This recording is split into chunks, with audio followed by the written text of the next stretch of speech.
Tá bom? Então a gente quer bater esse papo, apesar de entender que é um debate bastante polêmico, e a gente sabe que tem alguns ouvintes às vezes que entendem que a gente não deve entrar nessas discussões, nesses debates polêmicos. A gente entende que deve sim, porque isso promove a edificação da igreja e o esclarecimento do ponto de vista bíblico, do ponto de vista teológico. Então, para apresentar aqui os nossos convidados, César Cavalcante, que é da casa, ele dispensa apresentações, mas o César é reitor da Faculdade Teológica Bethesda.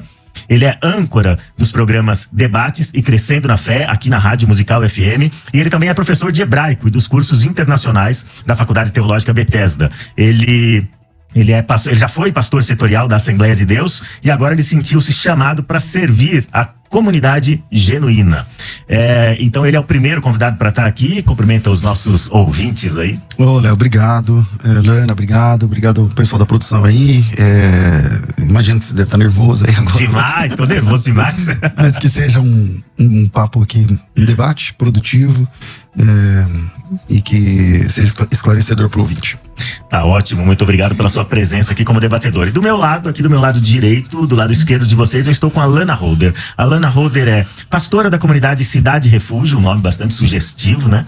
Igreja inclusiva, localizada no centro de São Paulo. Ela e a sua esposa, que está aqui presente, a Rosânia Rocha, ela vai participar aqui como ouvinte do debate. É um apoio direto, pessoal aí, um apoio físico e emocional aí do lado, né? Ela está aqui no estúdio com a gente. Então, elas fundaram em 2011 a comunidade evangélica Cidade Refúgio em São Paulo, que acolhe fiéis de diferentes orientações sexuais. Então, Lana, cumprimenta os nossos ouvintes e internautas aí. Agradecer pela oportunidade, né? Estar aqui na Rádio Musical, podendo ter esse lugar de fala e, como o pastor César falou, discorrendo de uma forma a trazer luz, a trazer compreensão e libertação, sem sombra de dúvida. E eu acredito que vai ser muito produtivo esse momento. Quero agradecer desde já pelo convite. A gente que agradece você ter aceitado esse convite. Eu sei que não é sempre que vocês aceitam esse convite para estar presentes nessas discussões, né? Em ambientes como ambientes de rádio evangélica, de igreja evangélica. Pra gente é um privilégio poder bater esse papo aqui. Então, é a primeira pergunta que eu gostaria de fazer para vocês. E aí eu vou começar com você, Lana. As suas considerações iniciais, respondendo a essa pergunta-chave aqui, que é a pergunta tema do nosso debate. Você tem 3 minutos, tá bom? É claro que você não vai esgotar o assunto e a gente tem 1 hora para bater um papo sobre isso. 3 minutos para responder a essa pergunta que encabeça o nosso debate aí. A igreja condena o relacionamento homossexual? A igreja sim, a Bíblia não. A igreja... Aliás, não. Eu fiz a pergunta errada. A Bíblia, tá vendo? É um nervosismo, César. A Bíblia condena o relacionamento homossexual? Não, a Bíblia condena relações homogenitais de caráter de culto pagão. Mas a Bíblia não trata da questão relacionada à orientação sexual do indivíduo. É óbvio que nós estamos falando aqui de um contexto dentro dos 66 livros que compõem a Bíblia protestante. Então a gente tem aí 3 versículos específicos que falam sobre esse assunto, né? 2 no Antigo Testamento e 1 no Novo Testamento. A gente tem inclusive uma expressão usada por Paulo, que é uma neologia que ele cria para falar sobre esse assunto, que remete às questões relacionadas aos 2 textos encontrados no livro de Levíticos. Então tudo parte realmente de uma questão de interpretação. Então, óbvio, se eu for fazer uma interpretação fundamentalista desses textos, eu não posso usá-los com essa visão e excluir a visão de usar dessa hermenêutica fundamentalística, desta exegese fundamentalista, somente para esse texto. Mas eu preciso usar também para todo o contexto bíblico. E aí a gente vai abrir um leque de muitas outras situações que a gente precisa trazer para essa mentalidade fundamentalista, legalista, que rechaça essa questão relacionada à homossexualidade. Então tá bom. Então do seu ponto de vista tem uma questão hermenêutica, né? A questão de interpretação desses textos bíblicos que tratam do assunto. Então, para falar sobre hermenêutica, então tem um professor de hebraico aqui também. Então César, pastor César, a mesma pergunta eu quero direcionar a você. A Bíblia condena relacionamento homossexual? Em primeiro lugar, Léo e os demais ouvintes, eu quero deixar muito claro nessa minha participação que todo cristão verdadeiro, todo crente bíblico, todo cristão autêntico, todo homem, toda mulher cheio de Deus, ele não vai perseguir, não vai ser uma pessoa que odeia um pecador vindo de qualquer tipo de pecado. Então, a primeira fala que eu quero deixar clara é essa, né? Não há um discurso de ódio da minha parte ou da parte dos cristãos que entendem ser bíblicos quando discordam desse tema, tá? Então, não quero que... E se eu for interpretado assim, por favor, na mesma hora você fala, me senti ofendida e tal, eu não quero fazer isso em nível pessoal. Mas a pergunta é clara: a Bíblia condena o homossexualismo? Sim. A Bíblia condena a homossexualidade? Sim. A Bíblia condena 2 homens e 2 mulheres que fazem sexo entre si? Sim. A Bíblia condena textualmente. A Bíblia condena literalmente. Essa condenação começa nas páginas do Antigo Testamento. E a gente tem que entender que leis dadas aos judeus no Antigo Testamento são leis dadas aos judeus, não tem nada a ver com a gente. Algumas leis dadas aos judeus são repetidas no Novo Testamento. E se são repetidas no Novo Testamento como ordenança para a igreja, então nós também, agora, nesse momento, a gente também tem que obedecer. Então, se é uma lei dita por Jesus, se é um mandamento dito por Jesus, ou por um dos seus apóstolos, aqueles que ele mesmo escolheu, você, você, você e você, a Bíblia diz que a igreja, ela está fundada na doutrina dos apóstolos. Então, se foi escrito por um apóstolo de Cristo, ou dito pelo próprio Cristo, então o que está colocado lá, não importa qual era o contexto, agora se traduz como ordenança para a igreja. Se traduz como ordenança para a igreja, que é o que acontece no caso desse tema, então sim, a Bíblia condena a prática homossexual. Literalmente. Então a gente vem aí, são 2 interpretações, são 2 hermenêuticas diferentes, né? A hermenêutica dele aqui é a hermenêutica que você adjetivou como fundamentalista, que é uma hermenêutica clássica, né? O que o pastor César mencionou aqui, pastora Alana, foi a hermenêutica que a igreja tem adotado ao longo de 1900 anos, e aí essa hermenêutica passou a ser questionada mais seriamente a partir do século XX, provavelmente, e agora no século XXI ela tem sido bastante questionada com outras hermenêuticas, como uma hermenêutica inclusiva e uma hermenêutica chamada generosa também por alguns pastores que tratam do assunto. Mas vamos para essa questão hermenêutica propriamente dita. Posso só abrir um parênteses aqui rapidinho? É que o pastor usou a palavra homossexualismo, e essa palavra ela já não pode mais ser usada porque o sufixo ismo denota doença. Isso já foi erradicado, inclusive, dentro do conceito de psicologia mundial. Então é errado você colocar a expressão homossexualismo, porque a homossexualidade não é uma doença. Embora a gente saiba que a igreja até hoje não decidiu o que a homossexualidade é, porque tem linhas teológicas da igreja que dizem que é doença, tem outras linhas que dizem que é demônio. Né? Então, dentro do conceito científico, o sufixo ismo não pode mais ser utilizado, porque não é mais considerado doença. Aliás, a gramática que envolve esse debate, como tantos outros debates, né? A gramática que envolve esse debate, ela está sempre mudando, né? Então a gente acaba... Em minha defesa, só quero dizer o seguinte, que essa compreensão, ela é uma compreensão do movimento homossexual ainda. Não me sentiria ofendido se você me chamar de alguém que pratica o cristianismo, por exemplo, tá certo? E acho que o hindu não se acha ofendido de ser chamado de alguém que pertence ao hinduísmo, e o islã que pertence ao islamismo. Essa compreensão é uma compreensão gramatical recente, nova, e que não teve da minha parte aqui nenhuma razão assim para ofensa pessoal. Mas se você não se sente ofendida, não, porque se você disser que é doença, que não é a minha abordagem, aí vai parecer que eu tô te chamando disso. Então não tô te chamando, tá? Então se você se sente melhor, ao invés de eu falar homossexualismo, homossexualidade, tá tudo bem pra mim. Mas o que a Bíblia condena é a prática de 2 pessoas, 2 mulheres que têm sexo entre si, 2 homens que têm sexo entre si. Aí eu não sei exatamente o termo que você prefere, mas... Agora, a questão do ismo não tá dentro de um conceito de sufismo, de sufixo. Tá dentro de um conceito realmente científico. Eu não tô falando aqui de uma questão relacionada ao hinduísmo, cristianismo. Estou falando de um sufixo que é usado para denominar uma doença. Sim. Estou falando dentro de uma questão científica. Dentro de uma classificação, você está falando, né? Então, dentro do jargão médico, você está falando, do jargão científico e do jargão médico, né? Porque, de fato, como o pastor César mencionou, pastor Raul, esse sufixo ismo, ele não vai denotar sempre uma doença, né? Ele, por exemplo, pode denotar uma escola de pensamento, no caso que ele descreveu aqui, uma religião e tudo mais. Mas vamos para as perguntas, já que a gente está mencionando aqui essa questão dos textos bíblicos e como a Bíblia trata do assunto, né? Eu achei interessante essa diferenciação que o pastor César fez, de chamar a atenção para a questão da conduta, propriamente dito. A pastora mencionou aqui outra expressão, outro termo, que é o termo orientação. A gente sabe que essas 2 palavras designam coisas diferentes. Orientação, hoje a gente está habituado a pensar nesse termo designando um desejo sexual, uma tentação sexual, uma inclinação sexual em favor de um determinado gênero, né? Então a gente chama isso de orientação. Orientação homossexual, orientação bissexual, orientação heterossexual. Conduta já não tem a ver meramente com o desejo, não tem a ver meramente com a inclinação, com a fantasia, com a tentação, mas tem a ver com a prática propriamente dito. Então a pergunta que fica agora para vocês dois responderem, aí eu vou pedir 2 minutos para vocês responderem, tá bom? Existem passagens clássicas no Antigo e no Novo Testamento que parecem condenar claramente a conduta homossexual. Homem se deitando com homem, mulher se deitando com mulher. A Bíblia não fala nada sobre orientação sexual no sentido que nós aprendemos agora, no sentido moderno da palavra. Então ela não vai falar sobre inclinação, ela vai falar sobre a conduta. É a conduta que é condenável. Então aparecem inúmeros textos, não são muitos textos, mas são textos suficientemente claros, pelo menos do ponto de vista da teologia e da hermenêutica cristã ao longo de quase 20 séculos.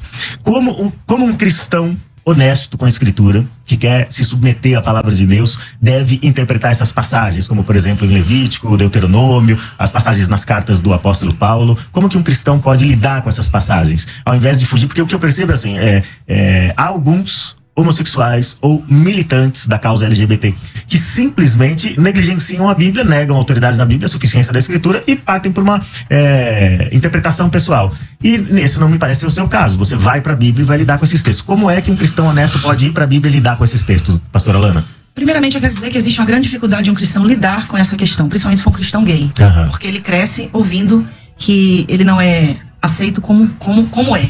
Né? E muitas vezes existe até aquela homofobia cordial. Deus ama o pecador, mas aborrece o pecado. A gente te ama, mas você tem que mudar. É uma linguagem que até é cheia de cordialidade, mas por trás disso existe realmente uma rechaçação, uma exclusão. Segunda coisa que a gente precisa entender é que a Bíblia ela vai sempre precisar ser avaliada dentro de uma questão popular. E quando eu falo de uma questão de interpretação popular da Bíblia, eu estou falando de um triângulo da hermenêutica. Eu estou falando da realidade pessoal da pessoa, da realidade da comunidade e da realidade social.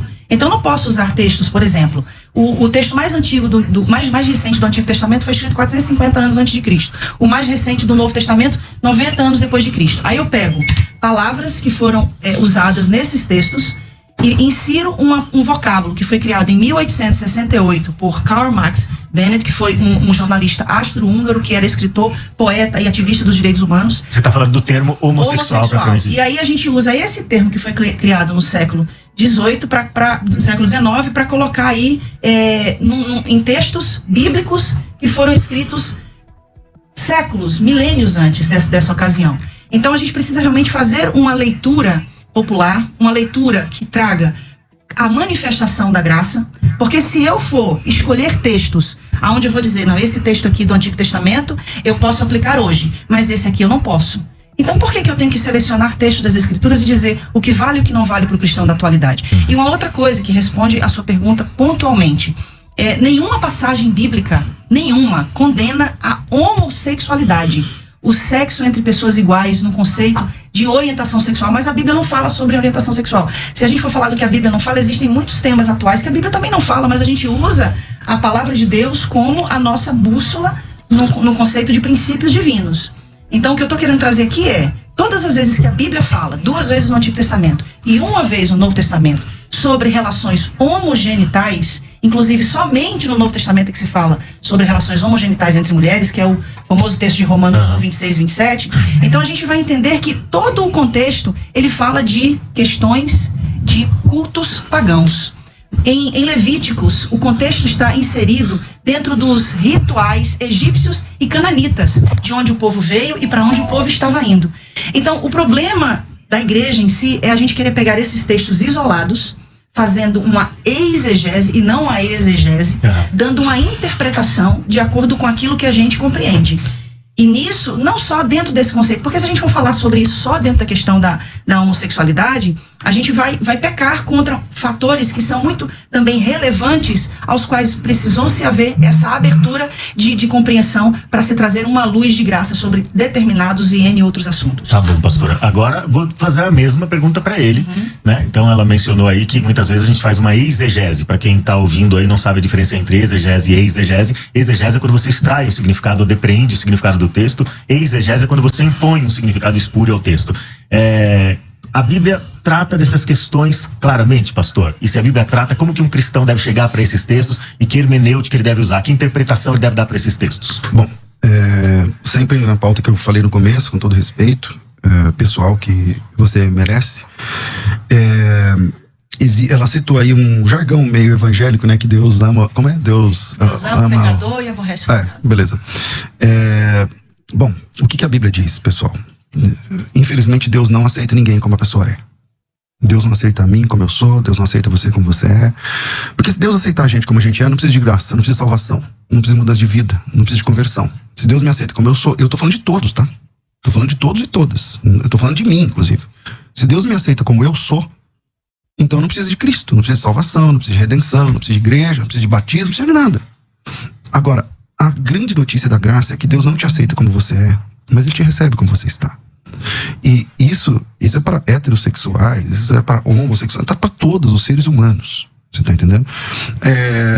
A leitura bíblica, eu não sei exatamente, aí a gente pode tratar, eu acho que o tempo é muito curto, mas a leitura bíblica, você enxerga, parece que 2 textos no Antigo e um no Novo Testamento, né? Para mim, um texto já é suficiente, mas tem muito mais do que esses 3 textos que tratam a respeito do tema, que desenvolvem esse tema. E a grande questão é que Deus, ele não aceita, porque a questão, eu não estou falando da homossexualidade, eu estou falando da prática homossexual. Uma pessoa pode ter desejo por qualquer tipo de prática sexual e ser salva. E tá tudo bem, eu creio assim na Bíblia. Tá lá em Mateus capítulo 19, acho que 10 ou 11, 12, que você deve conhecer bem o texto. A pessoa pode ter uma vontade de um desejo sexual e suprimir essa vontade por ela mesma, por devoção a Deus. E tá tudo bem, entende? Agora, o que Deus condena, o que a Bíblia condena textualmente, peremptoriamente, é a prática sexual entre 2 homens ou 2 mulheres. E nisso, ela mesma falou que tem alguns textos, ela diz que tem 2 no Antigo Testamento e 1 no Novo Testamento. Esses próprios textos já não bastariam para resolver o problema, porque são 3 textos. Tá bom, quantos textos tem para fazer ceia? Ordenando a ceia. E você faz a ceia na sua igreja. Então, o número de textos não é um argumento. Se o texto está no Antigo Testamento, então nós temos um parâmetro moral. Se ele é repetido no Novo Testamento, então nós temos uma regra para a igreja. Então tá repetido no Novo Testamento? Tá. Então esquece o Antigo. A gente pode ir lá no Antigo, a minha área é o hebraico, eu até sou melhor lá no Antigo, não manjo muito do grego, sei ler, escrever, mas não sou, assim, sou alfabetizado apenas. Mas eu quero trabalhar com o texto do Novo Testamento, que nem é a minha especialidade. É a ordem de um apóstolo? Tá na Bíblia Sagrada? Então a Bíblia diz. Eu só queria pontuar uma coisa muito importante, que ele falou que eu disse que tem 3 textos, mas eu não disse que tem 3 textos que condenam a homossexualidade. Eu disse que são 3 textos que condenam relações homogenitais relacionadas a culto pagão. O que você chama de homogenital, para eu entender? Atos homogenitais. Então, o que você chama de ato homogenital? De 2 homens, de 2 mulheres. Sexo entre iguais. Sim, relacionado a um culto pagão. Da mesma maneira que se houver esse sexo heterossexual, heteronormativo, para um culto pagão, também vai ser condenável. Então, da mesma maneira. Então, o desafio eu entendi. Você está dizendo que quando a Bíblia condena no Antigo Testamento, é porque tem, no bojo da condenação do sexo, tem a ver com um culto pagão. A prostituição cultural. A prostituição cultural. Legal. Independente do gênero. Mostra isso no texto. Sim, em Levítico, se você ver o contexto. Não, mostra o texto. Mostra o contexto. Agora mesmo. Aonde está o paganismo ali de religião? Dentro do contexto de Levítico 18, ok? Se a gente for em Levítico 18 e Levítico 20, eu não estou falando de um texto, pastor. Agora não é contexto. Não, eu estou falando de um contexto. Então. Não, todo o tempo eu falei de contexto. Eu falei que a gente não pode. Mas o que é contexto? Contexto é o que está em volta do texto. É o antes e o depois. Isso. Tem 2 tipos de contexto. Pelo jeito você fez teologia, é legal. É legal conversar com quem manja. Tem contexto imediato e contexto remoto. Sim. Você está falando do contexto imediato ou do remoto? Eu estou falando dos 2 contextos. Então apresenta ele no bojo do texto, em volta ali do texto. Pode ser para ler Levítico 18, para ler Levítico 20, que eu vou ter que ler todo o contexto, porque nesse contexto não só fala da questão relacionada a atos homogenitais, fala da prostituição cultural. Então tudo que está relacionado à prostituição cultural, seja entre heterossexuais, seja entre homossexuais, vai ser condenado. Então agora é a mesma coisa, texto, né? Porque você sabe que essa é uma compreensão teológica sua, mas não textual. Não tem texto nem contexto. Então, você tem uma interpretação de Levítico 18 dizendo o seguinte: aqui onde fala isso, é por causa disso, disso, disso. Aí eu respeito. Sim. Agora, se você disser assim, é por causa disso, disso, por causa desse texto, aí beleza, é só apresentar o texto. Porque o maior problema da gente hoje é a gente pegar esses textos isolados para condenar milhares de pessoas. Quando o senhor fala assim, Deus aceita a gente como a gente é. Sim, eu nunca neguei isso. Não, Sempre... eu disse que Deus não aceita a gente como a gente é. Não, que Deus recebe a gente como nós somos como e nos leva. Estamos. Exatamente. Entendeu? Então isso é óbvio. Isso a gente sabe. Agora, a pretensão é a gente dizer isso para um homossexual e falar que ele precisa sublimar a sua sexualidade. É o mesmo de eu chegar pro senhor e falar assim: não, Deus te ama assim como você é hétero, tá? Mas você não pode ter relações com uma mulher. Você não pode viver a sua sexualidade. Lana, pastora, é o seguinte. E esse exemplo que você está dando é um exemplo recorrente dentro da igreja cristã e dentro da fé cristã. Você se deparar com um cristão heterossexual, com impulsos pelo gênero oposto, e dizer para ele que ele precisa sublimar isso. Eu não diria sublimar, mas que ele precisa refrear seus impulsos para submeter a sua vida a Cristo, ao senhorio de Cristo. Então o convite de Cristo para o discipulado é esse: negar a si mesmo, tomar sua cruz diariamente e segui-lo. Então o heterossexual também tem de refrear seus impulsos. Essa não é uma exigência imposta exclusivamente para o homossexual. Agora, essa questão de hermenêutica que vocês estão mencionando... Uma coisa é ele refrear os impulsos, outra coisa é ele ser impedido de exercer a sua sexualidade. Sim. De usufruir da sua sexualidade. Então, ambos são convidados a submeter a Cristo, certo? Sim. Então ambos vão ter que apresentar alguma forma de renúncia. O mesmo evangelho para todos. Agora, quando você está lidando com esses textos de Levítico, pastora, o que você mencionou é o seguinte: esses textos estão relacionados à prostituição cultual porque eles são orientações para os hebreus que entraram na Terra Prometida e eles não devem se comportar como os pagãos. Correto. Então é esse contexto geral, mais amplo aí, que você está usando. Em Romanos capítulo 1, como que vocês lidam com o texto de Romanos capítulo 1? Também há uma prostituição cultural aí? Totalmente. Paulo está falando da idolatria. Do início ao fim do capítulo 1 de Romanos. O contexto da sociedade romana era uma sociedade completamente idólatra. Paulo está falando porque eles deixaram de adorar a Deus. Paulo está enfatizando isso. Inclusive, quando eu falei no início dessa questão da palavra que Paulo cria, que é essa neologia, né, da palavra aceno ou coital, Paulo tira do livro de Levítico. Aceno, homem, coital, cama, homem de cama. Quando a gente fala da outra palavra que também existe no Novo Testamento, no grego, o malakoi. Quando a gente vai pegar a palavra malakoi e vai trazer a tradução da palavra malakoi, a gente tem... há uma linha que diz que é afeminado, né? Mas existe outra linha. A nova tradução na linguagem de hoje vai dizer que são homossexuais passivos e ativos, né? Ela vai impor que é mais esdrúxulo ainda o significado. Então, quando se fala do malakoi, está se falando de devassidão, está se falando de uma falta de descontrole, né, daquela pessoa que é levada pelas suas compulsões sexuais. Agora deixa eu passar pro pastor César. Você concorda, pastor César, que Romanos 1 está tratando de prostituição cultural e meramente isso? Eu acho que tem que ficar claro o seguinte, que a posição da minha colega de debate hoje, ela é uma posição, é uma compreensão pessoal. Ok, uma compreensão pessoal, tudo bem, você compreende isso. Agora, quando eu peço o texto, não, esse é o contexto. Tá bom, me mostra o contexto. Não tem contexto, porque você sabe que não tem contexto. Claro que eu sei que tem contexto. Então me dá o contexto. Então aqui, eu posso ler Levítico 18? Tô esperando. Então, ok, Levítico capítulo 18, relações sexuais proibidas. A minha tradução, inclusive, é da linguagem de hoje, né, que tanto é usada para condenar os homossexuais. O Senhor Deus deu as seguintes ordens para os homens de Israel: não tenha relações com uma mulher que seja sua parente. Abraão já estava no sal aí, né, porque ele casou com a irmã. Não tenha relações com a sua mãe, isso seria uma vergonha para o seu pai e também para a sua mãe. Não tenha relações com qualquer outra mulher que pertença ao seu pai. Não tenha relações com a sua irmã, seja por parte de pai ou de mãe, ou somente por parte de pai. E ele começa com uma lista de questões que são proibitivas. Não tenha relações com a sua neta, isso seria uma vergonha. Não tenha relações com a sua tia, e por aí vai. Não tenha relações com a sua nora, não tenha relações com a sua cunhada, não tenha relações com sua filha. Ele continua: não case com a sua cunhada, não tenha relações com uma mulher durante a menstruação. Aí eu acho que tem muito homem que está com dificuldade aqui, viu? Não tenha relações com a mulher de outro homem, isso torna você impuro. Aí o divórcio, que é tanto defendido hoje na atualidade, ficaria difícil também de ser aceito. Nenhum pai deverá entregar o filho ou a filha para servir o deus Moloque. Aí entra na idolatria. Olha só, tá falando da idolatria. Isso seria profanar o santo nome de Deus, o Senhor. Nenhum homem deverá ter relações com outro homem, depois da idolatria. Então o contexto me leva a entender que o texto está apontando para uma questão cultual. Ele sai de relações e entra no texto anterior a prática da idolatria e dos cultos pagãos, falando especificamente de Moloque. O texto que diz a respeito de Moloque, primeiro eu estou devendo os 2 minutos lá sobre as palavras gregas que elas citou, mas eu volto, né? Vamos lá. Todo mundo que conhece o texto bíblico sabe que os mandamentos de Deus, eles não estão tabulados por tema. Não estão tabulados por tema. Então o tempo todo é assim. O tempo todo. Qualquer perícope de qualquer texto de mandamentos de Deus, eles vão sendo tabulados e o assunto vai sendo trocado. Não existe epígrafe. A epígrafe é uma criação nossa. A entrega dos meninos para Moloque é uma questão de queimar o filho no fogo e tal, tudo mais. Na sequência, ele volta a tratar de um assunto sexual, é só ler o texto. É a sua interpretação, eu também respeito. Não estou interpretando. É só ler o texto. Eu acabei de ler. Então lê o texto. Vou ler de novo.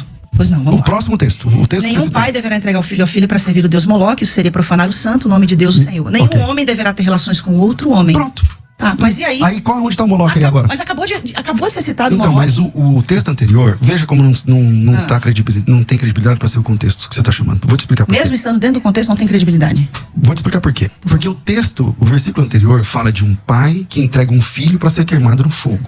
E o No senhor Moloque. acha que o filho era só levado lá e ser entregue? Tinha todo um ritual pagão antes da criança ser morta. Mas não tem ritual sexual entre o pai e o filho.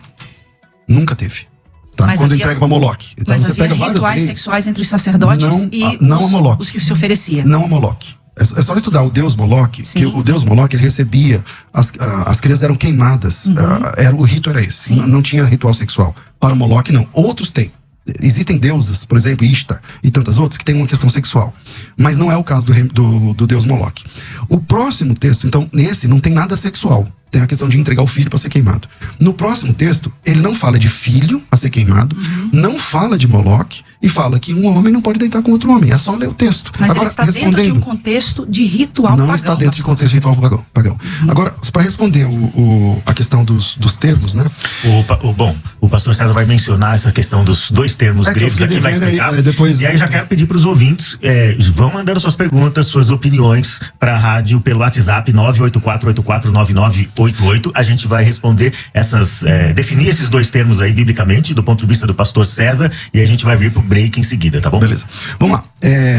O apóstolo Paulo não inventou essas palavras. Tá? Essas palavras não eram um neologismo do ponto de vista da Bíblia no primeiro século.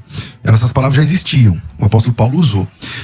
Para quem gosta de tradução da Bíblia, eu trabalho com tradutologia bíblica e tudo mais. Existe um termo, Lana, que chama-se... É um termo dentro da questão da tradução, quando a palavra aparece apenas uma vez na Bíblia. Então, é um caso de rapax legomena. É uma forma técnica de falar assim, as palavras só apareceram aqui na Bíblia. Nem o arsenocoites, nem o malacós são casos de rapax, do ponto de vista técnico. Ou seja, eles aparecem mais de uma vez no texto. Essas palavras, elas não foram inventadas. Se você pegar os grandes dicionaristas, eu selecionei aqui uns 3 ou 4. Thayer, por exemplo, ele entende que a palavra arsenocoites, na página 75 do dicionário, é sodomita e igual alguém que se deita com outro homem como se fosse mulher. Eu tô falando o que diz os dicionários. O dicionário Abbott Smith, na página 61, ele fala exatamente a mesma coisa. O dicionário Bauer, que é um dos principais dicionaristas do mundo, ele fala o seguinte, que essa palavra arsenocoites, ele significa um homossexual que faz papel masculino ou um pederasta. O dicionário Grinch, ele fala que, na página 34, é um homossexual. São muitos dicionários, tá certo? Então, dizer que aquela palavra não quer dizer o que ela está dizendo, aí tem que brigar com toda a história, a cultura e os dicionários. Não falando de dicionário de agora, estou falando de dicionário de 500 anos atrás. Enfim, essa era a compreensão. O apóstolo Paulo não inventou essa palavra, ele usou uma palavra corrente na época. É claro, você citou aí a origem da palavra homossexual. Sim. É uma palavra nova, não tem como ter a palavra homossexual nos textos, nos registros bíblicos. Assim como não tem como ter a palavra dinossauro, que tem 200 e poucos anos. Então, aí acho que é um grande desafio para quem traduz a Bíblia, é encontrar a palavra mais moderna para explicar aquela palavra que tá ficando mais, que ficou arcaico ou antiga.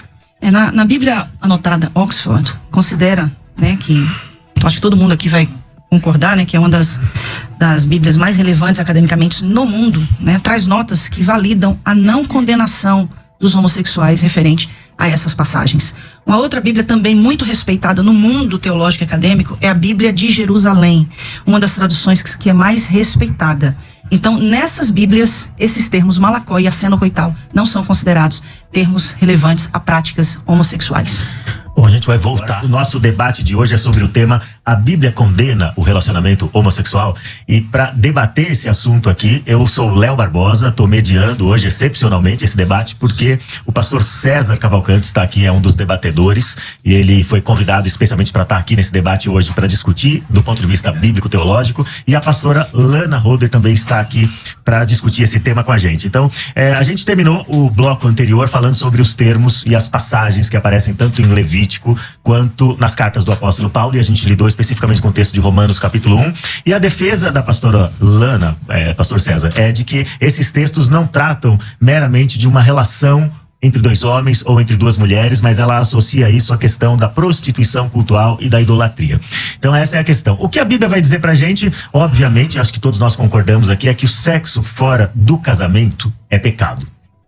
Então eu preciso entrar nessa questão. Que a gente concordou nisso aí. Isso com certeza nós concordamos. Tem militantes LGBT que não concordam com isso, que acham que o sexo é fluido e pode ir acontecer onde o instinto mandar, né? Então a gente entende que não é assim. O sexo tem que acontecer dentro do casamento, para estar dentro da vontade de Deus, agradar a Deus e ser compatível com a vida de um discípulo de Jesus Cristo. É essa a questão. Então a questão que fica para mim é a definição do termo. É certo que não existem tantos textos no Antigo e no Novo Testamento que vão dizer de maneira negativa explicitamente sobre a questão da homossexualidade, da prática homossexual. Como o pastor César mencionou aqui a questão da ceia, uma escassez ou uma suposta escassez de textos não é suficiente para a gente destruir o argumento. Pelo contrário, um texto sobre a ceia é suficiente para a gente praticar a ordenança ao longo de 2000 anos. Mas a questão é a seguinte: apesar de haver poucos textos no Antigo e no Novo Testamento que se referem a esse assunto da homossexualidade especificamente, o que a gente encontra no Antigo e no Novo Testamento é um padrão de casamento ou de relação sexual chamado heteronormativo, como se dizem por aí, né? Então a gente percebe isso no Antigo e no Novo Testamento, um padrão de uma relação entre um homem e uma mulher, uma relação monogâmica, uma relação heterossexual, uma relação permanente ou indissolúvel. Você mencionou o divórcio agora há pouco, né? A gente teria problema com o divórcio, o recasamento. Então uma relação indissolúvel e dentro da comunidade da fé. Não pode ser uma relação interreligiosa. Então é mais ou menos assim que a Bíblia apresenta isso de maneira onipresente no Antigo e no Novo. Então se a gente tivesse que definir casamento do ponto de vista bíblico, do ponto de vista cristão, o que é o casamento? Essa instituição que é exclusiva aí para quem quer desfrutar de sua sexualidade. O casamento, dentro do contexto bíblico, né, liga duas pessoas. Se a gente for usar um padrão, se Adão e Eva for o padrão, então a gente vai ter que desconsiderar, inclusive, muitos casais heterossexuais, porque destoam desse padrão. Eu não sei se Adão e Eva eram loiros, se eles eram pretos, eu não sei se eles eram albinos, eu não sei quem eles eram. Então tudo que destoe do conceito do padrão de Adão e Eva, então seria fora do padrão que a gente considera como aprovado por Deus. Se a gente estiver falando então de um homem e de uma mulher, onde o homem ou a mulher são estéril, porque Deus mandou eles crescerem e multiplicarem, então também estou saindo de dentro de um conceito de padrão, e também não seria aceitável. Então como duas mulheres casadas, né, que graças a Deus nos deu esse privilégio, depois de muito lutar, né, em 2013 saiu a lei que possibilita o nosso casamento, a gente concorda que o casamento ele acontece a partir do momento que duas pessoas se amam, se respeitam e estão dispostas a viver uma vida monogâmica, né, na fidelidade, na lealdade e dentro do conceito de fé das Sagradas Escrituras. Então, para mim, para Rosânia, o que nós ensinamos à nossa comunidade, que inclusive o sexo é permitido por Deus, sim, abençoado por Ele dentro da instituição do casamento. É o mesmo ensinamento que a gente aprendeu na Assembleia de Deus, né? A única coisa que destoa é a questão de aceitar-se os homossexuais, toda a comunidade LGBTQIA+, e o mais que tiver aí, e que sejam recebidos, porque há essa questão da inclusão através da morte sacrificial de Cristo na cruz, porque Ele veio para morrer por todos, e isso se inclui a todos, então inclui a nós. E quando Jesus fala em Mateus capítulo 19, como o próprio pastor César já trouxe aqui a citação, né, do casamento, e ele também fala ali dos eunucos, né? Então eu acredito muito sim que a palavra eunuco está se associando àqueles que destoam do que é comum, ou seja, aquilo que seria diferente. Pastor César, como se define casamento do ponto de vista cristão, do ponto de vista bíblico? Do jeito que a Bíblia fala. Quando ela diz que eu não sei se o Adão e a Eva eram tipo loiros, não sei o que lá, tal, ou morenos, não sei o que, e se um loiro, se ele é loiro, ela é morena, não sei o que. Então, obviamente, né, os biotipos não importam. Eu não saber como era o Adão e a Eva não me dá direito de duvidar que é um homem e uma mulher. Entende? Não dá para fazer teologia, Lana, no silêncio das Escrituras, no que a Bíblia não diz. Então, por exemplo, lá em Romanos capítulo 1, que você que citou primeiro, diz assim, no versículo 18: porque do céu se manifesta a ira de Deus sobre toda a impiedade, injustiça dos homens que detêm a verdade em injustiça. Porquanto o que de Deus se pode conhecer, neles se manifesta, porque Deus o manifestou, porque as suas coisas invisíveis, desde a criação do mundo, tanto o seu eterno poder como a sua divindade, se entendem claramente e se veem pelas coisas que estão criadas, para que eles fiquem indesculpáveis. Não tem nada a ver com paganismo. Deus está falando para toda a humanidade. Porquanto, tendo conhecido a Deus, não o glorificaram como Deus, nem lhe deram graças. Antes, em seus discursos, se desvaneceram o seu coração e insensato se obscureceu. Dizendo-se sábios, tornaram-se loucos. E mudaram a glória de Deus, do Deus incorruptível, em semelhança à imagem do homem corruptível. Essa imagem é o que, pastor? Eu vou concluir o texto. Mudaram a imagem do Deus... do Deus incorruptível, em semelhança à imagem do homem corruptível. Pelo que também Deus os entregou às concupiscências dos seus corações e à imundícia, para desonrarem em seus corpos entre si. Porque mudaram a verdade de Deus em mentira, e honraram e serviram mais a criatura do que o Criador, que é bendito eternamente. Pelo que Deus os abandonou às paixões infames, porque até as suas mulheres mudaram o uso natural, contrário à natureza. E semelhantemente também os homens, deixando o uso natural da mulher, se inflamaram em sua sensualidade, uns para com os outros, homem, cometendo torpeza e recebendo em si mesmos a recompensa que convinha no seu erro. Ele não está falando de nenhum tipo de religião pagã. Ele está dizendo o seguinte: você tirou a glória de Deus e preferiu a glória sua. Ao invés da imagem de Deus que Deus fez, você preferiu buscar os seus próprios deleites. O texto é o texto, entendeu? Então, não tem essa história de que isso aí é um culto pagão e tal. Infelizmente, Deus, ele não aprova o relacionamento entre homem com homem, mulher com mulher. Quando eu digo infelizmente, porque eu sei que essa é a luta de muita gente. E eu entendo que é uma luta grande, mas a nossa natureza é caída. Então, o nosso coração, Jesus Cristo disse, lá em Mateus, que no nosso coração está cheio de adultério, de mentira, de engodo, de assassinato e tudo mais. Então eu não posso dar vazão à minha natureza e dizer assim, porque essa é a porta, Lana, essa é a porta que, se a igreja entender do jeito que você está querendo que a igreja entenda, vai abrir a porta para um monte de outras coisas que todo mundo vai ter que achar natural, e essa é a porta para... Eu não estou te acusando, por favor. Eu estou dizendo que isso pode ser a porta lá na frente para relações sexuais, inclusive com crianças. Por quê? Porque eu senti. Eu sinto, é honesto o meu sentimento. Eu não quero discutir o sentimento. A questão é que a Bíblia condena a prática. Se a Bíblia condena a prática, tem duas saídas. Ou você se atém ao que a Bíblia diz, ou você abandona o que a Bíblia diz. Agora vamos para as perguntas dos ouvintes. Eu preciso ler o mesmo texto que ele leu, só um pedacinho, tá bom? Eu vou usar a nova tradução da linguagem de hoje, que usa homossexual passivo e ativo, tá bom? Uhum. Vamos lá. Eles sabem quem Deus é, Romanos 1:21. Mas não lhe dão a glória que ele merece. E não lhe são agradecidos. Pelo contrário, os seus pensamentos se tornaram tolos, e a sua mente vazia está coberta de escuridão. Eles dizem que são sábios, mas são tolos.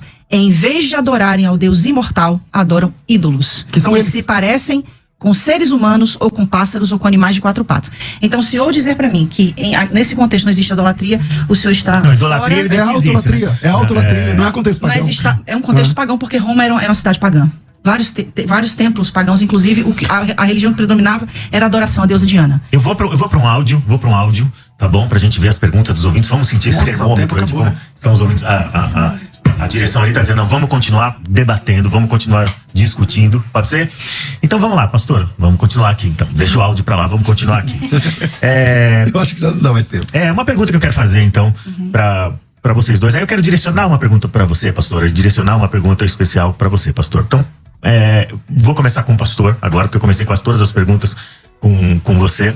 Então deixa eu conversar com o pastor aqui. A pergunta que eu queria fazer pra ti: quais são os maiores desafios, pastor, de pastorear o coração de alguém que luta com impulsos homossexuais ou que sente que tem uma orientação homossexual? E aproveitar com essa pergunta, você já pastoreou alguém nessas circunstâncias, nessa condição? Tá. Essa pergunta vai ser a mesma pra ela? Não. Ah, tá. Mas se você quiser responder primeiro, fica à vontade. Porque às vezes, acho que ela queria falar mais coisas. Se você quiser, fica à vontade. A única coisa que eu quero ressaltar aqui é como é desesperador para quem faz parte da comunidade LGBTQIA+, ver que a igreja associa a homossexualidade com a pedofilia. Como eu já vi, por exemplo, pastores renomados dizerem que se liberar hoje o sexo entre iguais, vai ter que liberar o sexo com animais. Então são comparações esdrúxulas, principalmente que, se eu pegar os índices de pedófilos que estão presos, a maioria, quer dizer, uma grande maioria são heterossexuais e não homossexuais. Então a gente precisa dar um norte nesse assunto, levando que a questão da homossexualidade não tem nada a ver com caráter. Assim como o fato de alguém ser hétero não significa que ele tenha um caráter ilibado. Da mesma forma como uma pessoa ser homossexual não significa que ela tenha um caráter desajustado. Eu concordo com isso, tá? Não tô dizendo que você ou coisa... Eu não aliei você à pedofilia, eu tive esse cuidado. Mas o que eu tô dizendo é o seguinte... Eu acho que a associação... Se eu entendi, César, a associação que fez foi a seguinte: se você relativizar esse termo, se você relativizar o casamento, ele não relativizou o termo casamento, porque ele manteve essas premissas aqui. É uma relação monogâmica, indissolúvel dentro da comunidade da fé e heterossexual. Que era a minha vez aqui, então vamos lá. Qual que é o ponto do relacionamento sexual ou homossexual? De fato, a Bíblia chama esse relacionamento de relacionamento antinatural. A Bíblia chama esse relacionamento de... É uma abominação, porque é contra a natureza. É só olhar. Se todo mundo for homossexual, cadê? Acabou o mundo. Então é antinatural. Lá na Bíblia, em Levítico 18, o texto, na sequência, ele diz o seguinte: isso, você não vai deitar com homem como se fosse mulher, porque isso é uma abominação. E na sequência, e eu não estou usando isso, quem usou o contexto foi mais a Lana, mas na sequência, ele vai falar sobre um homem se deitar com um animal. Se é para usar contexto, ele tá, ou seja, ambos são relacionamentos antinaturais, entende? Então, infelizmente, a Bíblia condena o relacionamento sexual entre dois homens ou entre duas mulheres. Então, mas há espaço na graça de Deus para receber essas pessoas. Eu acho que a igreja tem que repensar a forma como lida, como fala, tem que ser muito bem-vindo na comunidade cristã, tem que dar bem-vindo a essas pessoas, mas ela tem que buscar que em Deus, lá no começo eu disse, Deus não te aceita como você é. Se ele te aceitasse como você, não precisava de igreja, precisava de salvação. Ele me aceita como eu sou, porque tá bom, eu tô salvo. Mas não, isso é para todos os pecadores, inclusive para os homossexuais. Então ele precisa agora se enquadrar na doutrina bíblica. Agora a questão pastoral, pastor. Como que receber da melhor forma possível. Pastorear. Já tive experiência de pastorear. Eu sou pastor há 20 e poucos anos, então imagina. Já tive experiência de pastorear pessoas assim. Ganhei alguns, perdi outros. Como acho que todos os pastores. Acho que você é pastora. Você perdeu gente, ganhou gente. Tem a pandemia aí, tem gente que foi e não voltou mais. Tá? Funciona assim. E isso pra mim funciona pra heterossexual e pra homossexual. Eu queria falar só uma coisinha, bem rapidinho, porque eu sei que... 2 minutos para encerrar, senão você vai... 2 minutos. Vou perder a chance de fazer uma pergunta. 2 minutos. Eu sei que essa situação, essa questão é uma questão muito polêmica. Eu não duvido. Eu não duvido que a igreja esteja buscando compreender para incluir. Só que nesse processo a gente tem perdido vidas. E nós precisamos sim fazer uma releitura das Sagradas Escrituras, como essa mesma releitura foi feita acerca de outras questões. Se eu vou usar o que o pastor César falou aqui, que o que os apóstolos falaram, eles falam também com em nome de Cristo. Paulo, ele fala da escravidão. Então, se eu for levar em conta o que Paulo fala da escravidão, eu vou ter que manter a escravidão como um conceito social. Então, eu preciso realmente fazer uma releitura das Escrituras como um todo, pastor. E eu não estou aqui num lugar de alguém que é homossexual, defendendo os homossexuais. Eu estou aqui no lugar de uma alma que entende, não com uma resposta somente provinda das Sagradas Escrituras, que é a minha base de fé e prática. Minha base de fé e prática. Os 4 anos que eu vivi em conflitos e todos esses anos pastoreando pessoas que chegam ali desesperadas, que inclusive de cada 5 pessoas que se suicidam hoje, 3 são homossexuais dentro dentro da realidade da igreja. Então, assim, a gente está falando de uma questão que vai além de uma exegese, além de um hermenêutico, fala de eternidade. Nós precisamos ser movidos por compaixão, movidos por misericórdia. Se a gente usar esse critério que a gente está usando para falar da homossexualidade dentro do contexto da Bíblia, nós vamos ter que usar esse critério para falar de outros N contextos e mudar a igreja acerca de N questões. Agora eu preciso fazer uma pergunta. Faça, por favor. Você ficou muito conhecida no meio evangélico depois da sua conversão. Seu testemunho de conversão é um testemunho maravilhoso, né? Que envolve inúmeras questões. E aí você, nesse testemunho que você sempre compartilhou, você mencionava o fato de você se perceber liberta. Eu não vi você usar esse termo curada, não sei se você usava esse termo também, mas você se apresentava ser liberta de questões como as drogas, o álcool, o próprio tráfico, né? E a questão da homossexualidade. Então você enfatizava bastante isso, seu testemunho era bastante relevante, bastante pertinente, justamente por causa dessas questões, né? Não só da homossexualidade. Mas a pergunta que eu tenho para fazer para você estava enganada nessa época? Você estava enganada? Eu estava tentando desesperadamente. Tá. Porque eu aprendi que a minha sexualidade me levaria para o inferno. E eu amo a Deus e eu não quero ir para o inferno. Então, se aquilo me condicionava a uma eternidade longe de Deus, eu estava disposta a mudar. Fosse o que fosse preciso fazer, inclusive me casar. E quando Paulo fala, inclusive, da questão antinatural, é aquela questão de você se deitar com um homem é antinatural para você. Você se deitar com um homem é antinatural para você. Eu me deitar com um homem é antinatural para mim. Então, eu buscava desesperadamente por uma mudança. Jesus fala que o que contamina não é o que entra, é o que sai, né? Então, eu buscava, através das palavras, determinar uma cura para minha vida. E Jesus mudou. Me tirou das drogas, me tirou do alcoolismo. Não foi do tráfico, literalmente, mas no sentido de subir e descer morro para comprar drogas. Jesus mudou. Pastor, como que responde a essa pergunta dele? Eu vejo que realmente o assunto é bem complexo. Eu vejo sinceridade na fala da Lana. Infelizmente, a sinceridade não salva. Quem salva é Jesus Cristo, na Bíblia. Uma pessoa sincera e enganada, Lana, está sinceramente enganada. E o texto das Escrituras é claro por demais. Por demais. O problema é se não tivesse esses textos no Novo Testamento, porque no Antigo Testamento é uma norma, pode ser só para Israel, tem várias coisas que são leis no Antigo Testamento, mas que não chegaram para o Novo Testamento. Entende? Mas a partir do momento que tem um apóstolo de Cristo, ordenado por Cristo, dizendo que aquilo não pode ser feito, então nós somos... Por exemplo, eu gosto de comer, gostava, né, quando eu não era crente, de comer chouriço, por carne feita com sangue. Eu posso comer carne com sangue? Não. Por quê? Porque lá em Atos, capítulo 15, diz assim, diz assim, ó, então pareceu bem ao Espírito Santo e a nós não impor mais nenhum cargo além desses. Não sei o que, carne com sangue. Aí eu falei assim, meu Deus, então, o que eu faço? Então eu não como mais chouriço. Então a gente deve considerar que se o que está escrito na lei e foi reiterado pelos apóstolos deve ser mantido? Como ordem. Como ordem. Okay. E a escravidão? Mostra uma escravidão, uma ordem de escravidão. Paulo fala sobre uma ordem. Questão da escravidão. Não mostra qual é a ordem. Vós, servos, sede obedientes aos seus senhores. Tem outros textos agora que eu obviamente não vou lembrar de cabeça, mas um desses, por exemplo. Então, em primeiro lugar, a gente tem que entender que quando a gente fala da escravidão, a gente tem na nossa cabeça a nossa experiência brasileira. E a experiência escravagista brasileira foi uma das piores, mais cruéis do mundo. Qualquer escravidão é cruel, né, pastor? Então, é que depende do que você entende como a palavra escravidão. Por exemplo, lá em Êxodo, quando fala do escravo, o escravo, ele é assalariado, ele tinha que ser digno, ele tinha que receber abono, ele tinha que receber percentual não podia sofrer violência. Em cima do que o patrão ganhava. Então, quando a palavra em português é escravo, mas não coaduna com a palavra escravidão que a gente tem setada na nossa cabeça. Então, quando o homem tem uma dívida, ele tem uma filha, de acordo com o Êxodo também, ele pode vender a filha para pagar. Aonde está essa ordem no Novo Testamento? Não, volta lá de novo no que eu falei. Da escravidão, pastor. Então, da escravidão. Então, a fala da escravidão, de novo, se tem uma ordem de um apóstolo no Novo Testamento para a igreja, é norma para a igreja. Agora, a gente tem que entender o que é escravidão. Lá, na própria lei lá, não é escravidão que a gente tem de experiência aqui no Brasil. O senhor sabe que eu concordo 100% com o senhor? Isso é bom. E o importante aqui é que eu digo isso com propriedade de que é bom que o senhor faça essa defesa em questão da escravidão. Da mesma forma que eu faço essa defesa não em questão da homossexualidade. Não estou defendendo a escravidão. Não, no sentido do que o senhor disse, exatamente. né? Então, da mesma forma como eu também faço a minha defesa na questão da interpretação acerca da questão da homossexualidade que a igreja usa para condenar os homossexuais. O que a Bíblia condena...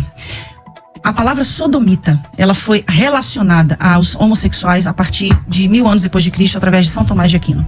Antes disso, ela não era um termo relevante para os homossexuais. Ela era um termo usado somente para denotar imoralidade. Fosse de um homem homossexual, fosse de um homem heterossexual. Então, essa palavra passa a ser associada ao homossexual através da teologia provinda de São Tomás de Aquino. Então, assim, a gente precisa entender que a Bíblia passa por toda uma interpretação que vem dentro de um contexto religioso de milhares de anos. A gente precisa entender tudo o que vem nesse pacote, que é uma série de questões. Somente no século XIV, no século XV, a mulher é considerada um ser com alma, porque antes ela era considerada sem alma. Não pela teologia cristã, tá? Sem validade. Não pela teologia cristã. Mas da mesma nem forma, pelo texto sagrado. É porque vocês estão usando a teologia cristã para falar dessa questão relacionada aos homossexuais. Eu estou trazendo a questão da teologia inclusiva. Não, mas Tomás de Aquino é teologia cristã. Sim. Então vamos lá. Se eu te apresentar um texto mais antigo do que o ano 1000, Tomás de Aquino acho que é 1200, não é 1100 e pouco. 1100 e pouquinho, Se eu te apresentar um texto onde sodomia é junto com pecado de homossexualismo, tá bom pra você? Homossexualidade, tá bom pra você? Pastor, a partir do momento que eu entendo que a palavra sodomita ela foi utilizada para fazer menção a atos homossexuais, para mim não tá bom. Porque para mim a palavra sodomia... Então o que você faz com o texto de Judas? A palavra... Ali fala de ir após a carne, você tá falando dos anjos. Não, lê o texto. Né? Sim, eu leio, eu conheço o texto. Eu posso ver na sua? Porque Pode, essa minha versão ela é da década de 40. Sim, eu fica podia ter à vontade. trazido uma Bíblia mais moderna. Eu quero aproveitar, já que vocês estão mencionando o termo sodomita, houve uma interpretação errada. Qual foi o pecado de Sodoma? Nossa, essa pergunta é boa, hein? Peraí, deixa eu só ler então o que eu Vamos aproveitar Judas para discutir o que isso. eu falei aqui, que é o seguinte, ó. Versículo, eu acho que ela conhece o texto, né? Lembre-se dos anjos que não ficaram dentro dos limites da sua própria autoridade, mas abandonaram o lugar onde moravam. Eles estão amarrados a correntes eternas. Que versão é essa aqui? É a nova linguagem Certo. de hoje. Eles estão amarrados em correntes eternas, lá embaixo na escuridão, onde Deus os está entregando para o juízo naquele grande dia que serão condenados. Lembrem-se dos moradores de Sodoma e Gomorra e das cidades circunvizinhas. Sodoma está aqui no meio. Ok. Que agiram como aqueles e cometeram imoralidades e pecados sexuais. Dizer que quem aliou a sodomia, o pecado de Sodoma, ao pecado de homossexualismo foi Tomás de Aquino. Homossexualidade. Desculpa de novo. A prática homossexual, tudo bem. A prática homossexual, dizer que foi o Tomás de Aquino no século XII, então faltou ler esse texto, porque o texto diz que o pecado de Sodoma e cometeram imoralidades sexuais e sofrem, enfim, tal. Na Bíblia, o texto grego fala sobre também a questão homossexual e antinatural, né? A ideia é essa. Então, isso já desclassifica a ideia de que quem inventou essa história foi o Tomás de Aquino. Aí a gente Porque esse texto é do primeiro século. Eu não sei o senhor, mas eu tenho muita humildade em dizer que eu pouco tenho essa profundidade, né, de grego e de hebraico. E aí eu tenho que recorrer a quem realmente entende do assunto. Eu tô diante aqui de alguém que tem... Não, em grego não é muito errado, né? Mas tudo bem. E aí eu vou sempre recorrer a teólogos que vão me dar essas respostas, tá? E aqui tá dizendo que o real significado, de acordo com a Bíblia de Jerusalém, que foi a Bíblia que eu já citei aqui hoje, essa questão indo após outra carne, tá falando no sentido referente a seres de natureza semelhante, que é na ocasião de Gênesis 6, quando diz que os homens se casaram, que as mulheres se casaram com os filhos dos homens, que no caso ali estava falando dos anjos, ou dos filhos de Deus, se uniram aos filhos dos homens. Então, essa interpretação também pode fazer, de acordo com a Bíblia de Jerusalém, tá? Não estou usando as minhas palavras aqui. A interpretação também pode fazer referência às práticas pagãs, como ritos orgiásticos e o bestialismo. Então, dentro dessas questões, a gente vai sempre esbarrar, pastor César. Tomando como base a Bíblia de Jerusalém, lembra que um tempo atrás eu falei da palavra rapax legomena, que é uma palavra que aparece só um texto uma vez na Bíblia? Pois é, Judas é um caso desse. Então, toda vez que aparece um caso de rapax numa tradução bíblica, é um caso muito difícil de resolver. Porque imagina que aparece uma palavra que só aparece ali. Então como que a gente faz? Uma boa exegese. Você pega a mesma palavra e fala, vamos ver essa palavra empregada em outros textos para buscar o sentido real da palavra. E a palavra ali, que aparece no caso de rapax, é o versículo 5. A palavra grega oiketerium. Então, o versículo 5, eu não estou lendo Judas, porque eu estava lendo a Bíblia dela, mas eu vou tentar pegar aqui. Em Judas, capítulo 1, versículo 5, ele diz o seguinte. Peraí, mais um minutinho, nada nessa mão, aqui. Versículo 6, desculpa, eu falei 5, mas é o 6. E aos anjos que não guardaram o seu, aí aparece a palavra oiketerium, do grego. Algumas versões vão dizer estado original, a sua acho que fala habitação. Veja que tem diferença de habitação para estado original. O que é o oiketerium no dicionário? Parece que, levando em conta, ela tá certa, quando cita Gênesis 6, ali os anjos, eles deixaram a sua natureza angelical e se inflamaram com mulheres. Então são naturezas diferentes. Anjo com mulheres. É um problema isso. Entende? Aí no próximo versículo fala assim, ó, assim como Sodoma e Gomorra e cidades circunvizinhas, que havendo se corrompido igual aqueles anjos, e o que os anjos fizeram? Levando em consideração a própria Bíblia que elas caminho antinatural. O caminho antinatural, o sexo entre duas naturezas que não eram compatíveis do ponto de vista de Deus. Aí ele diz o seguinte, assim como a Sodoma e Gomorra, cidades circunvizinhas, havendo se entregado à prostituição como aqueles anjos, seguindo após outra carne. O outra carne é o sarque heteros. Né? Uma carne diferente daquela, no contexto sexual. Mas eu estou citando esse texto, a gente pode até ficar fazendo exegese aqui, mas a questão é, não foi Tomás de Aquino, não foi no século XII, que começou a ter o link entre sodomia e pecado sexual. Não foi, tá na Bíblia esse link. Esse link tá na Bíblia no Antigo Testamento, esse link tá na Bíblia no Novo Testamento. Não, Tomás de Aquino apenas é um dos que citou, mas muito antes de Tomás de Aquino, Ana, se você quiser depois dar uma estudada, muito antes de Tomás de Aquino, os pais da igreja sempre associaram sodomia com pecado sexual. Imoralidade. Imoralidade não sexual. Homossexualidade. Diferente. Imoralidade sexual, homossexual também. Quando a gente usa essa fala, pastor, a gente está dizendo que a imoralidade é algo somente inerente ao homossexual. Como se o heterossexual não pudesse Então, ser por favor, imoral. não tô usando isso. Então, mas é isso que eu tô dizendo. Não tô usando isso. Essa é a interpretação que A se dá. imoralidade Foi também é essa homossexualismo compreensão que também, São mas Tomás é deu. muito Entendeu? mais. Como se a imoralidade fosse algo inerente do homossexual. Quando o senhor fala sobre a homossexualidade vista na Bíblia como algo abominável, eu queria te fazer uma pergunta. Qual é o pecado evidente que levou o povo de Israel, o povo de Judá, para o cativeiro? Qual é o pecado, a base do pecado? O cativeiro babilônico? Sim. Idolatria. Idolatria, ok. Então vamos lá. Ezequiel capítulo 16, tá? Versículo 48. Jerusalém, juro pela minha vida, diz o Senhor, que a sua irmã Sodoma e os povoados que ficaram ao seu redor nunca pecaram tanto quanto você e os seus povoados. Sodoma e suas filhas eram orgulhosas, porque tinha muita comida e viviam no conforto sem fazer nada. Porém não cuidaram dos pobres e dos necessitados. O profeta Ezequiel está dizendo que o pecado de Sodoma e Gomorra não foi a homossexualidade, como se diz. Está dizendo que o pior pecado foi o pecado de Jerusalém, pior do que o pecado de Sodoma e Gomorra. Porque o pecado de Sodoma e Gomorra, segundo o profeta Ezequiel, foi a fartura de pão, a fartura de tudo que tinham sem... Foi a injustiça social. A condenação dos profetas no Antigo Testamento, ela sempre se dá com base nessa tríade: a injustiça, a idolatria e a imoralidade. Exato. E como o pastor César menciona, a imoralidade também abrange a questão da relação homossexual. Bom texto. Posso comentar? Pode, eu queria te fazer uma outra pergunta. Então, anota aí pra você não esquecer. uma é Ezequiel 16. Anota aí pra você não esquecer. É 16 o quê? É 16, a partir do 48. Vai. Quando o senhor fala antinatural, eu queria fazer uma pergunta. Deus age de forma antinatural? Deus é o único ser livre, ele faz o que ele quiser, Lana. Parafizim, no grego, né? Deus age de faz forma... o que ele quiser. Sim, Deus age de forma antinatural, age. Esse antinatural que a gente está se referindo, enfatizando tanto aqui, fala exatamente da questão da natureza do ser. Pastor, desesperadamente buscando a tal cura gay e a tal libertação gay, eu me casei com um homem.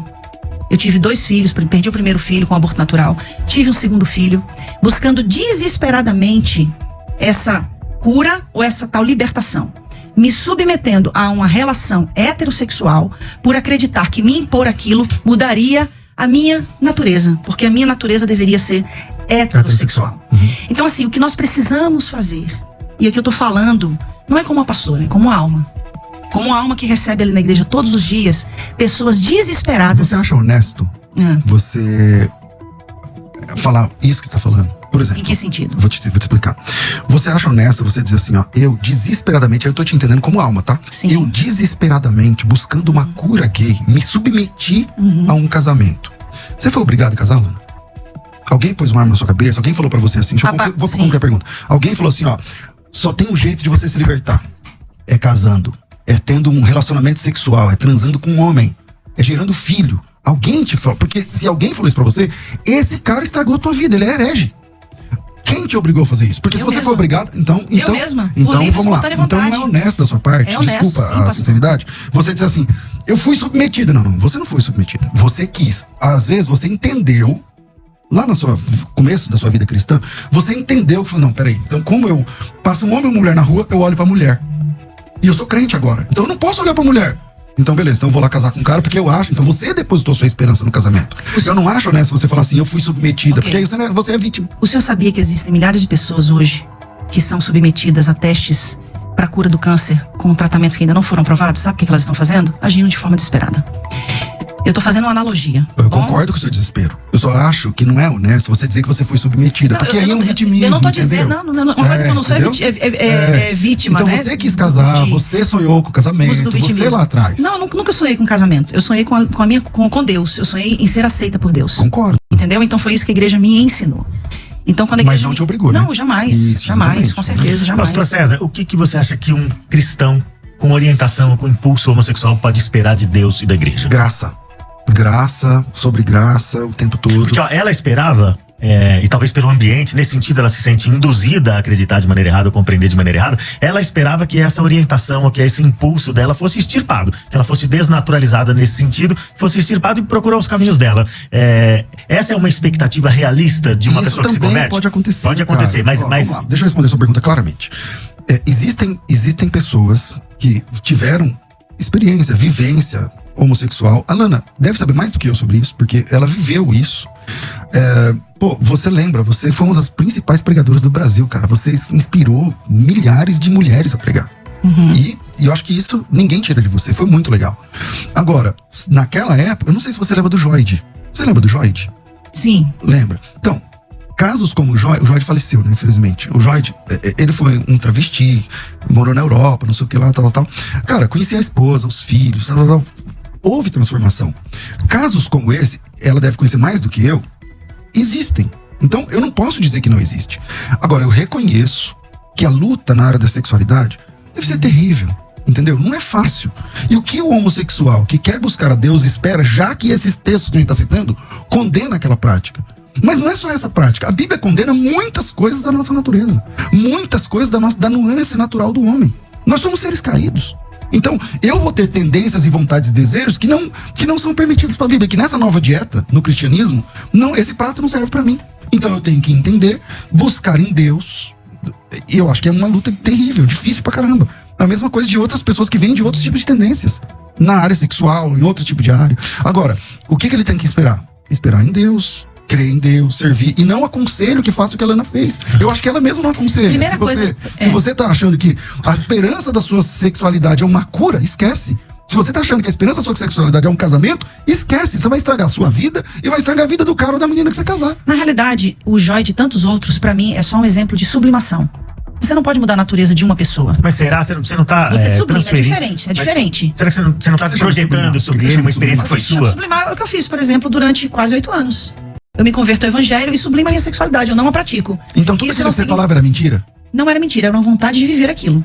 Eu não praticava. Era mentira? Era verdade porque eu não estava praticando. Então, se era verdade lá... Mas não era verdade no sentido de eu ser então, mudada. Entenda comigo, filosoficamente. Se era verdade lá, então é mentira aqui. O que você tá falando? Ou é verdade aqui, então era mentira lá. Porque se você fala uma coisa que eu não sei quantos anos faz, mas não quero aqui denotar as idades. Mas se há 20 anos atrás você falava X e agora você fala não é X, é Y, ou era mentira lá, ou é aí, mentira pastor, aqui. nós vamos ter outro problema com Paulo, porque Paulo defendia a lei a ponto de matar os cristãos. E teve um momento que Paulo encontrou com Deus e Paulo diz o seguinte: quando Deus me deu uma visão, não consultei nem carne nem sangue, mas fui fiel à visão. O que isso tem a ver com o assunto? Paulo perseguia os cristãos e os matava. Mas ele não era cristão. Mas pastor, ele defendia a lei, é isso que eu estou dizendo. Então você começou a ser cristão agora? Aí houve uma mudança radical de conduta no caso dele, né? Mudança de visão, é isso que eu estou dizendo. Cristão, eu sou desde o dia 12 de dezembro de 1995, quando eu me converti. Agora, o fato de hoje eu ter uma visão sobre a minha orientação sexual diferente do que eu tinha antes... Não, tá tudo bem, tá tudo bem. Só que então você tem que assumir o risco, porque o boleto chega. Qual que é o boleto? Tá bom, o que você falava lá tá certo? Ou o que você fala agora tá certo? Porque você falava coisas diferentes. O que você falava em 90 e poucos que você falou, não é o que você tá falando agora. Então, ou é mentira aqui, ou era mentira lá. É que você ficou... Lana, pastora, acho que você ficou com dó de falar que você estava enganada.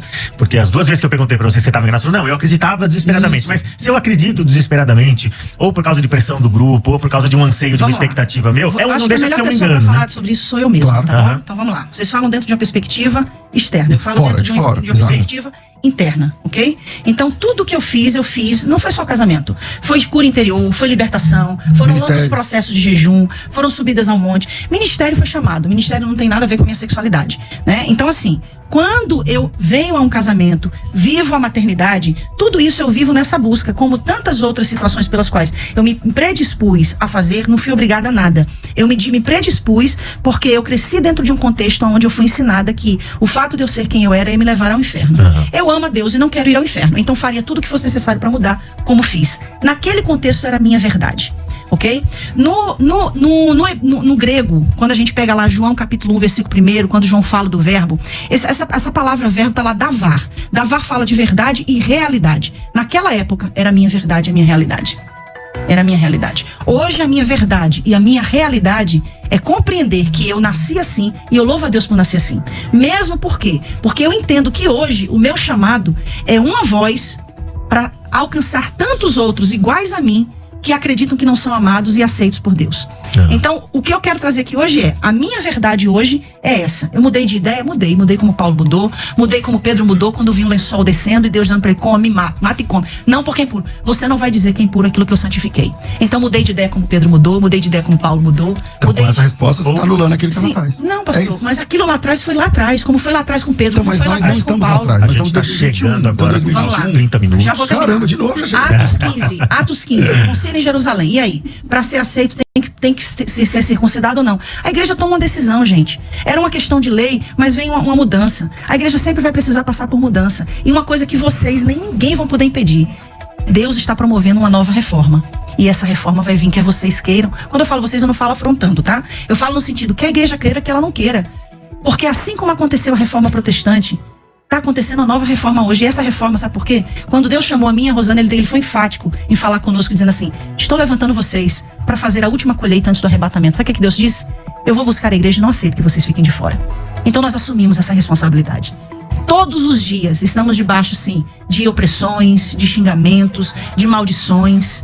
E eu lamento muito por esse evangelho que, ao invés de promover o amor, promover essa graça de aceitação a todos, rechaça, exclui. Sabe qual é a nossa maior dificuldade hoje, pastor Léo? Pastor César? É evangelizar um gay no meio da rua. Primeiro a gente tem que, na hora de evangelizar, ele dizer que a gente é gay, para ele então aceitar ser evangelizado. Porque eles estão tendo repúdio pelo evangelho. Porque a linguagem que é pregada é uma linguagem de violência, é uma linguagem de exclusão, de marginalização.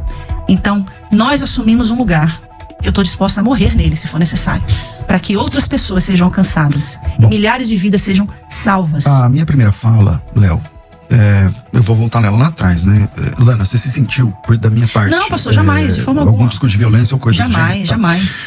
Porque... Inclusive, quero dizer que eu gostei muito do senhor pessoalmente. Então, a questão é a seguinte, cara. O cristão verdadeiro, ele vai enxergar um homossexual como uma alma, como qualquer outra, vindo do pecado como qualquer outra, como todo mundo. Deus, ele não aceita a gente como a gente é. Gente, isso é evangelho. Isso é evangelho. Concordo. Entendeu? Mas ele recebe todo mundo do jeito que tiver. Ele Então, a não igreja- aceita a gente como a gente é, Mas ele recebe. mas recebe. Ele Mas recebe aceitou você. sua sexualidade? Nesse caso, a minha sexualidade não estava contra a vontade de Deus. Então, pra mim, a minha luta foi ser monogâmico. A minha luta foi... Ou seja, a sexualidade dele também não foi absorvida integralmente no pacote, né? Ele teve que Porque renunciar o Jesus a falou alguma assim, coisa. Lana, Aí, Jesus não é a falou assim, sexualidade, Lana. é o caráter, o ser humano como um Não, todo. então, mas o que você chama de caráter, por exemplo, você acabou de defender o bissexual. Então o bissexual, e aí você viu que você ficou sem resposta? Não. Porque o bissexual... Não. Qual o ca- momento? Então, vamos lá, vou te lembrar então. Ah. O bissexual tá aqui, o João, ele gosta de fazer sexo com homens e gosta de fazer sexo com mulheres, no plural.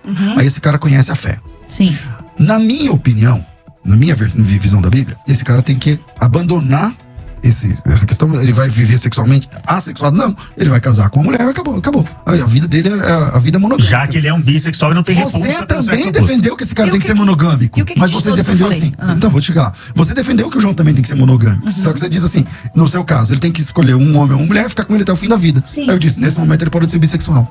Aí Não você parou, disse, não, ele fez uma escolha. Não, então Ainda- ele parou. Não, ainda dei um exemplo. Vocês, antes de se casarem com a esposa de vocês se apaixonaram por outras mulheres, mas vocês fizeram uma escolha. Nesse E a momento vocês escolha deixaram foi de... ficar só com essa. Então acabou. A escolha de João foi ficar só com esse ou com essa. Então acabou. Ele parou de ser bissexual aí. Mas fez uma escolha, pastor. Exato, mas Aí tá dentro de uma questão de caráter, entendeu? Literalmente, porque, por exemplo, o fato de eu ser homossexual não significa que eu não tenha desejo por outras pessoas, por outras mulheres, mas eu fiz uma escolha. E a minha escolha é a minha esposa. Quase 20 anos de história. Ou seja, tem renúncia aí Então também. tem né? renúncia também, Agora, gente, mesma eu acho que coisa. ela apresentou bastante bem a perspectiva tanto da comunidade LGBT cristã, QIA+. Eu nunca consigo me atualizar Não tem suficiente problema. em relação a isso. Quando você tá acostumando com uma, Mas, aparece cabe, outra. Pastor César, né, eu vou perguntar pra você, a gente tem que encerrar, né? Então eu vou perguntar pra você, cabe em algum momento, que eu quero ver essa perspectiva da igreja que ela chamou de clássica, de fundamentalista e tudo mais, né? Na perspectiva dessa igreja, pastor, cabe um meia-culpa no modo como muitos gays foram tratados ou foram empurrados para um casamento ou para um processo de exorcismo, alguma coisa assim? Cabe algum meia-culpa da igreja? Uma recondução desse processo? No caso da Lana, e é um caso bem legal, porque ela é uma pessoa conhecida no Brasil inteiro e fora. Ela mesma disse que ela não foi obrigada a casar. Sim, mas a gente sabe que há muitos contextos que são empurrados, então, ou não? Eu não sei, aí eu tenho que ser onipresente. Aí eu tenho que saber tudo. Então, os casos que eu acompanhei, que eu vi, igual a ela, eu já vi outros casos. De homem que casou com mulher, por exemplo, que é mais frequente, tá, Lana? Eu acho que você também vê isso. De homem que casou com mulher, transou com mulher, teve filho, e não sei o que lá, e voltou a ser gay. Tem muito Ele caso nunca assim. deixou de ser, pastor. Então, tem muito caso assim. Ele só tentou. Então, tem muito caso desse jeito. Quando ela diz que Deus não liberta, a pessoa não muda a sua sexualidade, você está limitando Deus. Porque eu creio que isso pode acontecer por um milagre de Deus. Por um milagre de Deus. Sozinho é verdade, sozinho você não dá conta mesmo. Pastor, É eu creio que difícil Deus pode mesmo. transformar o senhor numa mulher. Então, Deus deixa pode fazer qualquer coisa. Deixa eu só concluir. Então, ele pode fazer qualquer coisa, inclusive mudar a sua sexualidade. Sim, e Tá mudar pronto. a do senhor também da mesma Mas forma, não qualquer pode? um. Ele pode. Ele pode qualquer coisa. Então, se ele pode, É nesse quesito que no caso, no assunto aqui, o homossexual deve se apegar. É nesse quesito que ele deve se apegar. Não adianta você casar se você não tá. Se você não sente desejo heterossexual. Você vai estragar a sua vida e a vida do cara ou da mulher que você casar. Então, eu acredito. Como cabe uma meia-culpa? Bom, eu nunca destratei um homossexual na minha vida. Eu nunca destratei um homossexual na minha vida. Eu imagino, Lana, que você deve sofrer muito nos lugares onde vocês vão. E eu acho que nas redes sociais, por exemplo, deve doer muito seu coração, porque eu sei que tem crente que não tem misericórdia, que não tem graça, que não tem leveza pra tratar das coisas. E eu sei que, acho que, como sempre, quando você recebe um convite, no off você tá dizendo, a gente é muito criterioso pra receber um convite, pra atender um convite. E eu sei que quando vocês chegaram, talvez você, o que vai vir por aí? E eu tô, desde o começo que a gente começou a conversar, mas eu sou assim. Eu tô tentando ser leve contigo. Não concordo, eu não concordo. Mas isso não me dá o direito de ser grosso com você. Exatamente. Mas isso não me dá o direito de ser ofensivo, grosso ou violento contigo. Por quê? Porque eu sou um servo de Jesus, cara. Então, pastor, cabe uma meia-culpa pela igreja? Não, porque a igreja de Jesus, ela não é isso. Agora, tem crente sem noção, como tem macumbeiro sem noção, como tem gay sem noção, como tem um monte de gente sem noção. Agora, eu não posso fazer minha culpa pelos crentes sem noção. Então, o verdadeiro servo de Deus, mesmo não concordando com os pressupostos que ela ensina, ele respeita, ele ama, ele conversa, ele dialoga e tá tudo bem. No fim, ou eu estou certo ou a Lana está certa.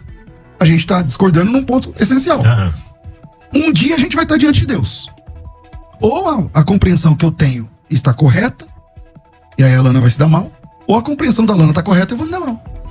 Um dia a gente vai estar diante de Deus. Agora, enquanto esse dia não vem, respeito, cara. Enquanto esse dia não vem, vamos nos despedir dos internautas. Você tem um compromisso. É você que disse se você pode falar alguma coisa, que o compromisso é o seu. Mas aproveita e fala. E também se despede do internauta. Sim. Pode falar do seu livro, pode dar suas redes sociais, tá bom? Pastor, eu quero dizer que, com muito respeito, eu recebo o que o senhor falou. Tá? Eu respeito a opinião de todos os internautas. Eu respeito a opinião dos cristãos que divergem da nossa opinião. Eu já pensei assim um dia em me permitir mudar quanto à minha forma de pensar. A minha maior preocupação hoje, pastor, o senhor terminou falando, um dia a gente vai estar diante de Deus. E aí existem duas possibilidades.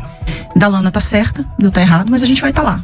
50-50. 50-50. Só que existe uma outra questão por trás disso, pastor César.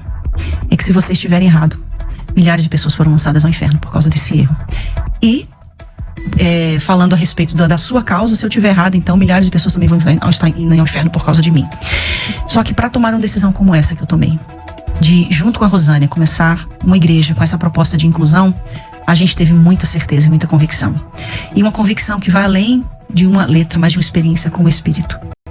E eu quero dizer que eu acredito sim que Deus está promovendo uma reforma nesses últimos dias, nesses últimos anos.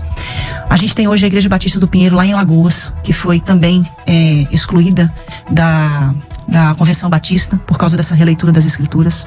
A gente tem uma igreja aqui em São Paulo, Ibabe, que está também sendo excluída por causa dessa questão da releitura das Escrituras. E não é só sobre a questão da homossexualidade, são muitas outras releituras.